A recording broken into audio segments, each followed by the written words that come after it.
He was an outstanding fast bowler from a country that neither developed nor encouraged pace bowling. He could score centuries at better than a run a ball. He played with pride and passion, and always to win. Charismatic, aggressive and headstrong, Kapil Dev is one of ESPN's legends of cricket. Oh, and he's got him.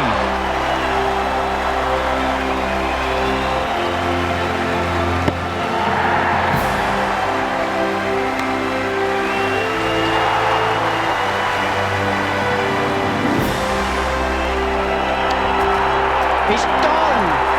Kapil Dev, the skipper, extra cover, West Indies in total disarray now. The 1983 World Cup final at Lord's. Kapil Dev's Indian side set the West Indies a modest target of 184. Most observers expected the Windies to make the runs with ease, but Kapil had the last word.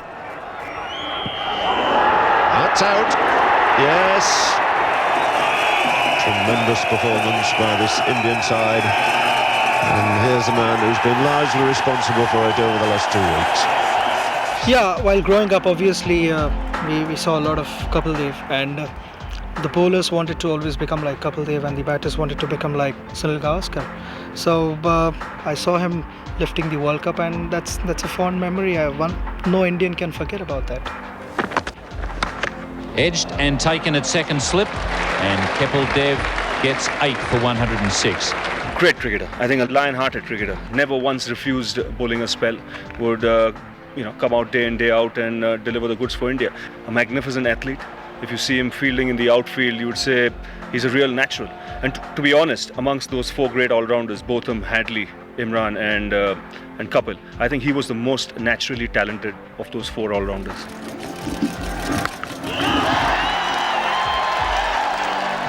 Magnificent strike of the ball, really good eye, and again he carried the seam attack for India for it seemed like forever. It just seemed to keep on going and going. What more can you say about the guy? He was dangerous, and you only had to see some of the knocks he played, particularly in World Cup and one-day games for India. Magnificent. And he goes again, and my word, that's through and away for 4 more. Kapil Dev certainly was a top-class all-rounder. When you think of the amount of matches he won for India with both bat and the ball, different games, once with the bat, once with the ball, one-day games, test matches, you'd certainly have to rank him as a great all-rounder. With the bat, Kapil was electrifying. He hit the ball as hard as anyone I've seen in world cricket. And when on fire would pull out shots out of the ordinary. It's not something, you would see him sometimes batting in the nets and practicing defense, and we would all laugh. I said, because this is something that he's just not going to do when he goes out in the middle the next day. I can always remember one-day innings he played at the Gabba against us, where he hit our bowlers all round Brisbane, it seemed, and one of them, Jeremy Coney, took out the white handkerchief from one stage and just surrendered to him because he'd hit the ball so hard and so often. That's a big hit, and that's going to find the gap between extra cover and mid-off. That's a magnificent blow from Kapil Dev. That's what India need. He was a destroyer. He would just attack the bowlers and attack them, to the extent that the bowlers, sometimes I've seen bowlers losing their concentration, losing their confidence, and that is what Kapil Dev thrived on. He was a very attacking batsman, violent as they said, I would say destructive. Kapil's achievements as a batsman were considerable, but with the ball in hand, he became a world record breaker. And the straight one and gone. Caught at third slip. That was a very good delivery from the Indian all-rounder. I think he was a hero. He was a top bowler because he could do everything with the ball, and it says something of his achievements to get, break the world record off Richard Hadley, and he has to bowl in subcontinent conditions for a fair amount of time. Kapil took wickets all around the world. It wasn't always on wickets that were conducive to swing bowling or to seam bowling. His resilience and his perseverance, I think, was the outstanding thing about him as a cricketer, and the fact that he did it for so long. He knew everything: outswing, in-swing, how to bowl on a slow wicket, slow ball, yorkers, everything. He was a complete bowler. At the age of 15, Kapil Dev, a precocious cricketing talent, was sent to a live-in camp for emerging Indian players. The story goes that a camp was organised for young cricketers in India, to which the young Kapil Dev was invited. And during the lunch break at this camp, they were served their meal, which wasn't up to Kapil Dev's standards. The head of the camp comes up and says, "What, you want more food?" And Kapil Dev is reputed to have said, "Yes, I do want more food, I'm a fast bowler." And the camp head said, "Oh no, we don't produce fast bowlers in India." We had some of the members in the board who would, talk like that, talk loose like that. When you're having an Indian camp, you got to encourage your boys and you don't tell them things like, this is India and we don't produce fast bowlers. Kapil had a point to prove to somebody that no, this is India, but we do produce fast bowlers, and that is where he was. Kapil is a real phenomenon in Indian history, because before Kapil, opening bowlers in India were basically medium pacers who sometimes only bowled a couple of overs before the first 2 out of 3 master spinners came on. And then along comes Kapil. Short, a good delivery. He showed our bowlers in the country that you don't have to have fast pitches to produce fast bowlers. You can do it if you're mentally strong, if you have it in your head, if you're focused that this is what you're going to achieve, you will achieve it. He started the trend. People started working at producing fast bowlers. And I think Kapil just showed direction to Indian cricket and the Indians that we can produce fast bowlers. 7 weeks before his 17th birthday, Kapil made his first-class debut, taking 6 wickets for 39. By the age of 19, he was playing Test cricket. Kapil Dev's first series, which was against Pakistan, the Indian slip field was included men like Sunil Gavaskar, and apparently the fervour, the excitement in the slip cordon when Kapil Dev was actually bowling bounces, and these Indian batsmen actually found themselves part of a team that was giving bounces rather than receiving them. I mean, the excitement is something that Sunil Gavaskar talks about today. The excitement that the team felt was mirrored by the whole population, and he became very, very quickly a real celebrity. I mean, I don't think it can be understated what Kapil Dev meant to Indian cricket and the Indian cricket team, because he gave them a spearhead which they'd never ever had. After the first tour of 1978 of Kapil Dev's, everybody in India knew that we had a cricketer, we had a fast bowler who was going to serve the country for 17, 18 years, and he did so.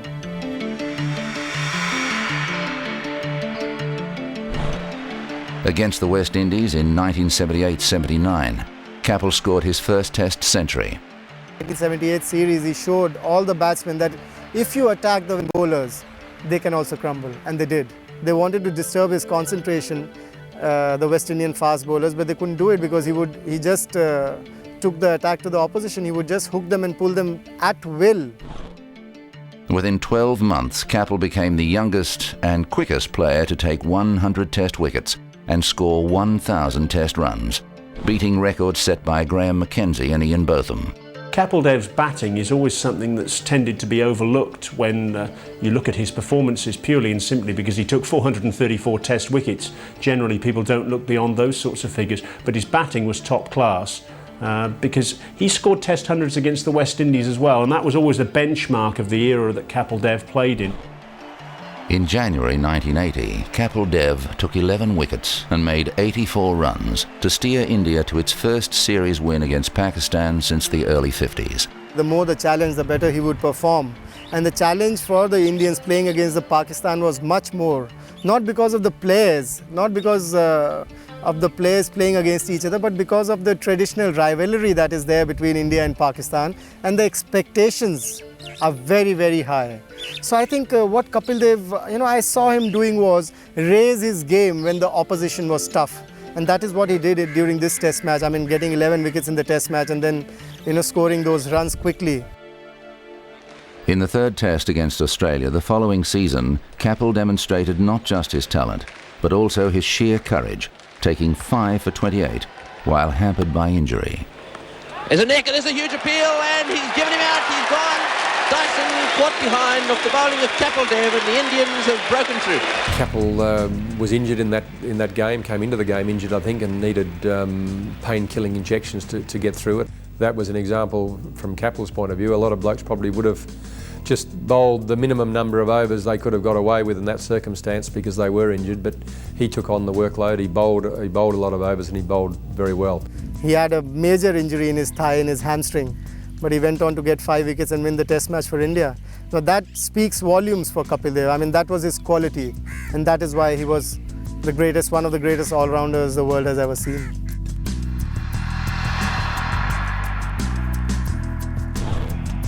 In 1982, when India travelled to England, the series was promoted as the battle between the world's two greatest all-rounders. Comparing Kapil Dev and Ian Botham is a difficult task, even though they played in the same era, an era which included other all-rounders, great players like Imran Khan and Richard Hadley. They were quite similar in the way that they approached the game, Botham and Kapil Dev. Botham would always look at the other all-rounders and think, you know, this is a good contest. He'd think it was great fun, and I've no doubt that all the other all-rounders of the era, Richard Hadley as well, and Malcolm Marshall, would all have an eye on each other as to who was doing what, and they'd always have that private contest looking to emulate each other. The first scores I would look at were if Pakistan were playing, what's Simi done? If India, what's Kep's done? And what's Paddle's done down in New Zealand? Those are the first, you always look at those. And I'm sure they did the same with me. Oh, I've got him there today, 5, he only got 3. You know, and that's how it was. Or, oh, you know, he's got 100. Oh, right, I'm just going to pull the finger out today. And, you know, that's how it was. You know, it's great. Kapil enjoyed great success on the 1982 tour. He became Indian captain and within a year would lead his country to their greatest ever cricketing triumph.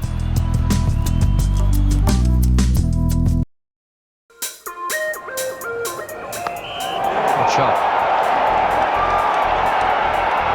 Not so good. Beautifully caught. And the Indian skipper has done a tremendous job to get back there. Marvellous running catch. The 1983 World Cup final, India were in a situation where they were defending a small total.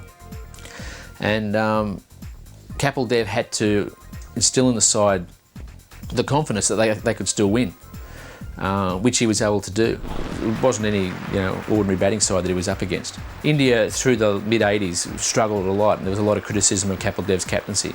But I think on the occasion of the World Cup final, when it really, really mattered, Kapil Dev's captaincy was terrific. That's out. Yes, it's all over this time. As India race into the pavilion with the Prudential Cup players. India won a World Cup in 1983 under his captaincy. And that's not something you do it by a fluke. That's sheer commitment, sheer knowledge of the game. And obviously Kapil was a very, very good captain. And that's where India won the World Cup. I think the greatest innings in World Cup history has been played by Kapil Dev, where India was playing Zimbabwe. India suddenly found themselves in all sorts of trouble in the morning, and Kapil Dev was in 5 wickets down, very few runs on the board. And from that position, proceeded to score 175 not out. If India had lost that game, I think they would have been out of the World Cup. I think Kapil Dev, because of his positive attitude, really got those 175 runs. Of course, the significance of that, had Kapil been dismissed for a low score that day, India probably would have lost, which means they would never have made the World Cup final, which means that the whole romance of the 1983 World Cup for India would have been lost. It was just an extraordinary innings. What else do you need from a captain? He gave a performance where he showed the rest of the team that this is what is required of us, and he was a great motivator, I would say. Whenever he spoke to his boys, he would give them a positive talk, positive vibes would get into the players. And that is what is required from a captain. His positivity was his plus point, but at times it became negative as well for him. If he had to choose, as I said, between a win and a draw, he would go for the win. So sometimes this backfired on Kapil. I mean, he would want to go for the win and in the process lost the game. By the end of 1984, Kapil had been replaced as Indian captain by Sunil Gavaskar.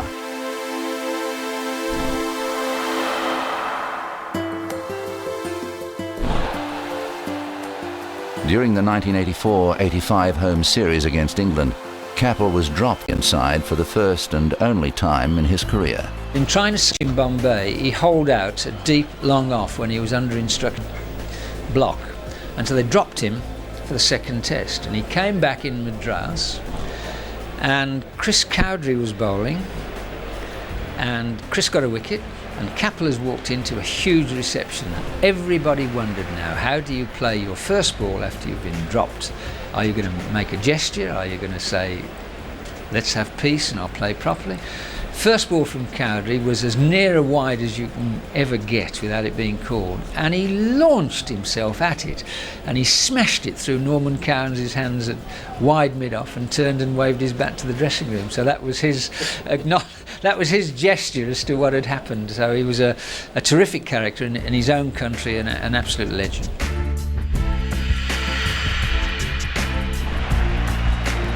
By 1986, Kapil had again become captain for a tour of England, but in 20 attempts he'd still not led India to a test match victory. In the first test at Lord's, he spectacularly broke his captaincy duck. Bowling magnificently to take 4 for 52 in England's second innings, he then steered India to victory, slamming a 6 to win the match. A few weeks later came another historic event, this time against Australia, in the second ever tied test. I think he batted brilliantly in that test match. He got 100 in the second innings, and what a tremendous performance in that test match. I mean, last day, 90 overs, India had to score 348 runs.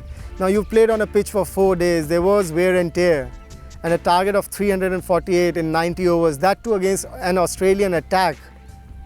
It wasn't an easy target. I mean, and Kapil didn't only show us the way, show the Indians the way, but he motivated all of us by, he kept talking to all of us that this is a target we can achieve it. The wicket is still good. And if you think positive, we are going to get it. And we did get to 347. Unfortunately, it was a tie, but if you see it today, it's a part of history.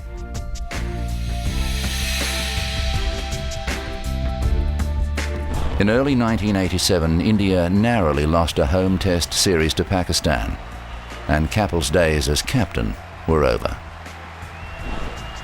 Kapil played on for half a dozen more years under 4 different captains. He would continue to enjoy great moments. An outstanding effort that comes to mind is Lord's. When you're looking to save the follow-on, 24 required, what does he do? He doesn't block. It's 4 sixes, and only once did he step out of the crease. They needed 24 to save the follow-on, and 4 in a row. Kapil hit him onto the covers at the nursery end, just standing down there, the covers spread out.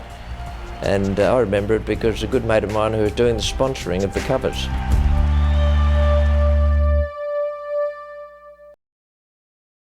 Appeal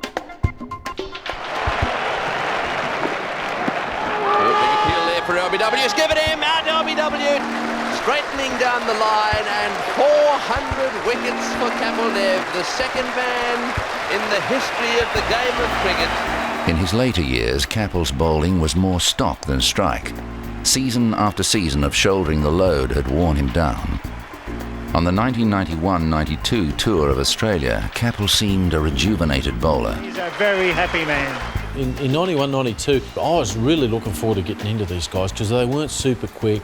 Remember, the first ball, Kapil Dev bowled me, played and missed, and it swung that far real late. I'm thinking, And Alan's looked at me the other end, gone, And then the next one, I saw it swing, I said, I'll play it a little bit outside, and it didn't swing as much as the first one, threw the bat and pad bowled.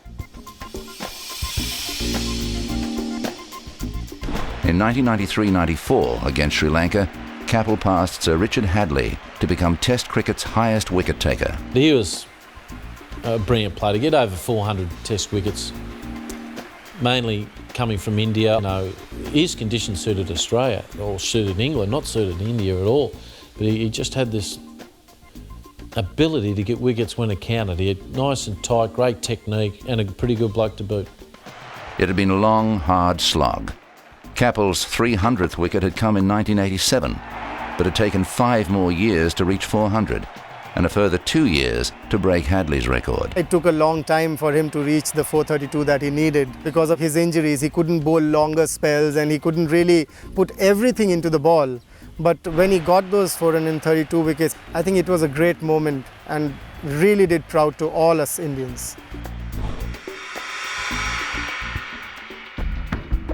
Kapil played 1 more test match in New Zealand, taking 2 final wickets. And an edge, and it's taken. Chowan takes the catch and Kapil Dev strikes immediately. Yes, well, even though there's the gentle pace there, look at the movement. Kapil Dev played in 131 Test matches. He took 434 wickets and an average of 29.65. He retired as the leading wicket-taker in Test match cricket.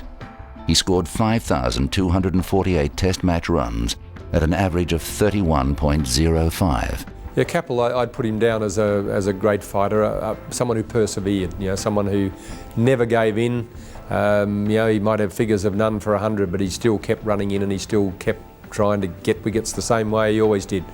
I don't ever remember playing against him when I thought he was bowling conservatively. He was always trying to get you out, and I think that was why he was so successful. He played in 225 one-day internationals for 3,781 runs, including 65 sixes. He took 253 one-day wickets.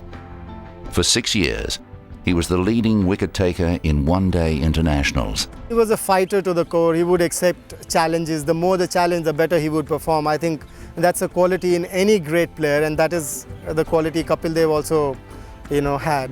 He would accept any kind of challenge. He would love to play under any kind of conditions. That was what Kapil Dev was made about. He was very positive in his attitude. I think like Imran, Kapil was a great cricketer, great guy himself, really helped us as well, helped me. I used to go to him and talk to him about bowling, batting, attitude. I mean, whatever Imran did for Pakistan, obviously Kapil Bhai did for India. And every youngster look up to him still. They're one of the greatest cricketers subcontinent has produced. I think he'd have had a magnificent impact, and I don't think we can comprehend that. And cricket is fanatical over there, and now they've got a player in Kapil Dev who could mix it with the best of them as a bowler, and then he'd come in middle order and destroy attacks. So he's a wonderful cricketer in his own right. Taking 434 wickets, more than 5,000 runs in Test cricket, 215 one-day internationals and almost 4,000 runs. I think he was a great cricketer, and if the attitude is not positive and you're not mentally strong, you can't achieve these feats. He was India's first and only genuine fast bowling all-rounder. He was a national hero. He captained India to a famous World Cup victory. He thrilled crowds time and time again. His versatility, his will to win, and his record-breaking achievements with both bat and ball have secured him a place amongst ESPN's legends of cricket.